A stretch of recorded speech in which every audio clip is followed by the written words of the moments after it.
we know that these other factors influence our health. We know that there are genetic things that will affect our health. So, race, ethnicity, sex, that is going to have some impact on health status. We know that social factors like access to resources, access to education, systemic racism, all of these things have an impact on health. And so this metric in and of itself, even adjusting for some of those things, is not a perfect measure. And therefore, on an individual level, just like the BMI, it still doesn't tell you the whole story. We know that there's other things that are going to be more important. We need to understand your environment. We need to understand your behaviors. We need to understand your access to resources and education. That's going to tell us a lot more about your specific health risk than any mathematical calculation, regardless of how well we try to account for all of these other things.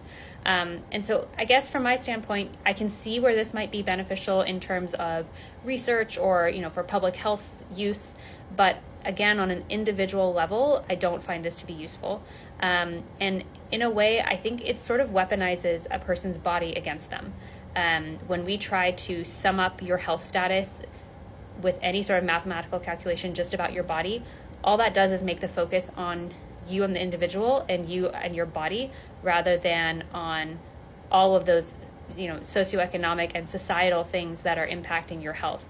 And really, I think we should be addressing, control what you can control within your behaviors, within your level of resources, and then advocate for us to have more equitable distribution of resources and access for everyone to be able to access the resources and education that they need to take better care of themselves, rather than focusing on meeting a certain body standard, which we know just impacts people's mental health negatively, causes poor body image, and often will lead people to use less healthy behaviors to try to change the size and shape of their body.